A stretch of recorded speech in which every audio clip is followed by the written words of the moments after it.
এইবাৰৰ এডিআৰই পৰীক্ষাক যদি আমি নিকা আৰু সম্পূৰ্ণ শুদ্ধ স্বচ্ছতাৰে কৰিব পাৰোঁ, তৃতীয় আৰু চতুৰ্থ শ্ৰেণীৰ নিযুক্তিও এক নিৰ্মল গংগাত পৰিণত হ'ব।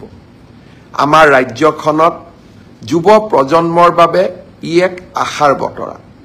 অসমৰ ইতিহাসৰ বাবে ই এক যুগজয়ী সন্ধিক্ষণ, এক কালজয়ী ক্ষণ। অসমৰ বিভিন্ন আমাক সমালোচনা কৰা সংবাদ মাধ্যম, সামাজিক মাধ্যমত যিসকল লোকে আমাক সততে সমালোচনা কৰি থাকে, তেখেতসকলে এবাৰ মাত্ৰ আকৌ এবাৰ চিন্তা কৰি চাওক।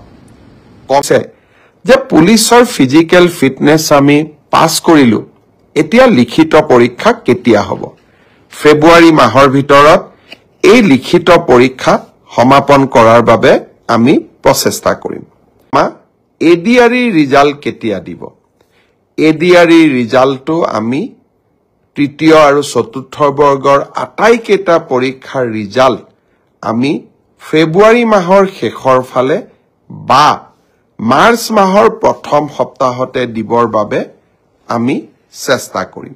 ইতিমধ্যে এই গোটেই প্ৰচেষ্টাবোৰ আৰম্ভ হৈছে আৰু আমাৰ প্ৰচেষ্টা হ'ব যে নিৰ্ধাৰিত সময়ত এইবাৰ আমি প্ৰতিশ্ৰুতি দিয়া অনুসৰি সম্পূৰ্ণ দুৰ্নীতিৰ পৰা আঁতৰত ৰাখিব পাৰিলোঁ আৰু মেধাৰ ওপৰত চাকৰি পোৱা, শিক্ষকৰ চাকৰি পোৱা প্ৰক্ৰিয়াটোক আমি ইনষ্টিটিউচনেলাইজ অৰ্থাৎ স্থায়ী কৰিব পাৰিলোঁ।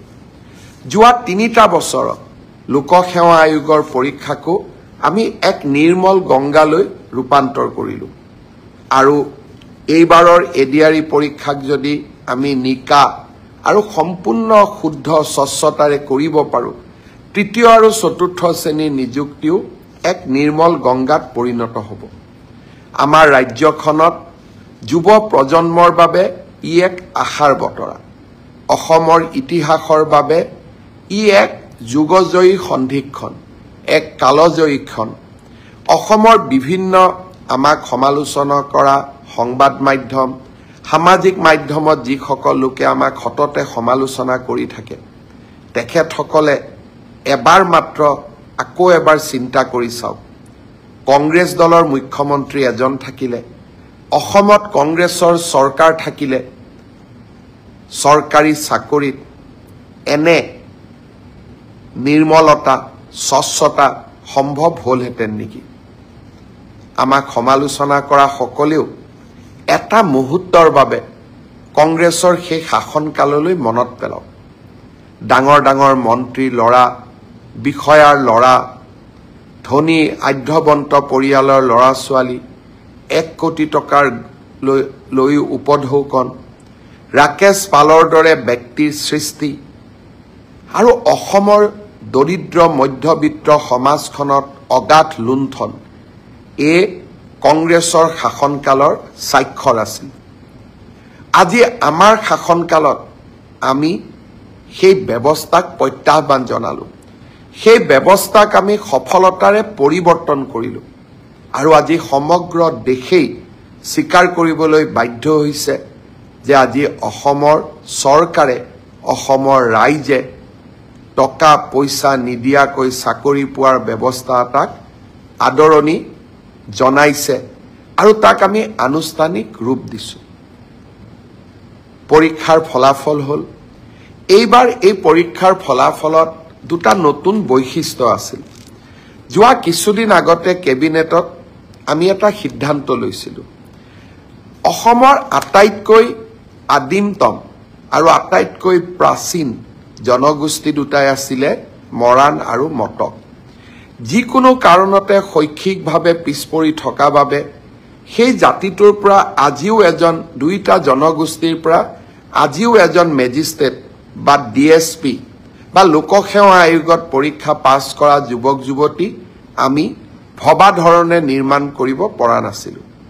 মই এবাৰ প্ৰতিশ্ৰুতি দিছিলোঁ যে মৰাণ জনগোষ্ঠীৰ বাবে এটা মেজিষ্ট্ৰেটৰ পোষ্ট আৰু তেওঁলোকৰ বাবে এটা ডিএছপিৰ পোষ্ট আমি সংৰক্ষণ কৰিম আৰু তেনেধৰণে মটক জনগোষ্ঠীৰ বাবেও এটা ডিএছপি পোষ্ট আৰু আমি এটা মেজিষ্ট্ৰেটৰ পোষ্ট আমি সংৰক্ষণ কৰিম।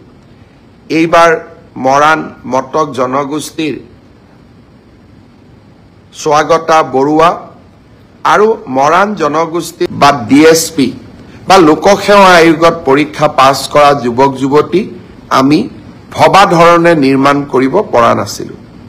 মই এবাৰ প্ৰতিশ্ৰুতি দিছিলো যে মৰাণ জনগোষ্ঠীৰ বাবে এটা মেজিষ্ট্ৰেটৰ পোষ্ট আৰু তেওঁলোকৰ বাবে এটা DSPৰ পোষ্ট আমি সংৰক্ষণ কৰিম আৰু তেনেধৰণে মটক জনগোষ্ঠীৰ বাবেও এটা DSP পোষ্ট আৰু আমি এটা মেজিষ্ট্ৰেটৰ পোষ্ট আমি সংৰক্ষণ কৰিম।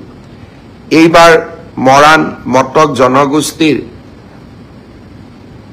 স্বাগতা বৰুৱা আৰু মৰাণ জনগোষ্ঠীৰ সেউজ দহোটীয়াই এই সংৰক্ষিত আসনত ACSত উত্তীৰ্ণ হ'বলৈ সক্ষম হ'ল। ঠিক তেনেধৰণে মটক জনগোষ্ঠীৰ ত্ৰিনয়ন দত্ত আৰু প্ৰাচিত মৰাণ জনগোষ্ঠীৰ পৰা DSP পোষ্টত সংৰক্ষিত আসনত নিযুক্তি পাবলৈ সক্ষম হ'ল। ইয়াৰ উপৰিও মটক জনগোষ্ঠীৰ 3 গৰাকী যুৱক যুৱতীয়ে সুস্মিতা বৰুৱা, দিবাকৰ গোহাঁই আৰু ইন্দ্ৰাণী সেনাপতিয়ে মেধাৰ ভিত্তিত লোকসেৱা আয়োগৰ পৰীক্ষাত উত্তীৰ্ণ হ'বলৈ সক্ষম হ'ল। যি ধৰণে আমি অসমৰ খিলঞ্জীয়া জাতি সত্তাসমূহৰ উত্থানৰ বাবে কাম কৰি আছো, এই অসম লোকসেৱা আয়োগৰ পৰীক্ষাত মৰাণ আৰু মটক জনগোষ্ঠীয়ে পোৱা ন্যায়ে আমাৰ চৰকাৰৰ অসমৰ খিলঞ্জীয়া জাতি সত্তাৰ প্ৰতি থকা একান্ত শ্ৰদ্ধা আৰু ভক্তিক আকৌ এবাৰ সন্মুখলৈ লৈ আহিলে। এই কামবোৰ আগৰ চৰকাৰ বিলাকৰ দিনতো হ'ব পাৰিলেহেঁতেন, কিন্তু আজি আমি সেই দায়িত্বসমূহ পালন কৰিছো আৰু সৰু সৰু কাম, যি কামসমূহে অসমীয়া জাতিৰ মাজত সমন্বয়ৰ এটা নতুন সেতু নিৰ্মাণ কৰিব, সেই কামবিলাক এটা এটাকৈ আমি সমাপন কৰিবলৈ আগবঢ়াই নিবলৈ প্ৰচেষ্টা কৰিছো। মন্ত্ৰীসভাৰ সম্প্ৰসাৰণ হ'ল। এই মন্ত্ৰীসভাৰ সম্প্ৰসাৰণৰ পিছত অসমৰ চাহ জনগোষ্ঠীৰ প্ৰতিনিধি ৰূপেশ গোৱালাক গৃহমন্ত্ৰীৰ দৰে গুৰুত্বপূৰ্ণ দপ্তৰত কাম কৰিবলৈ আমি সুবিধা দিছো। বৰাকৰ পৰা 2জনকৈ মন্ত্ৰীক আমি অন্তৰ্ভুক্ত কৰিছো। অসমৰ প্ৰতিটো জাতি জনগোষ্ঠীৰ মাজত এক বিশ্বাসৰ বাতাবৰণ নিৰ্মাণ কৰিবলৈ আমি প্ৰচেষ্টা কৰিছো।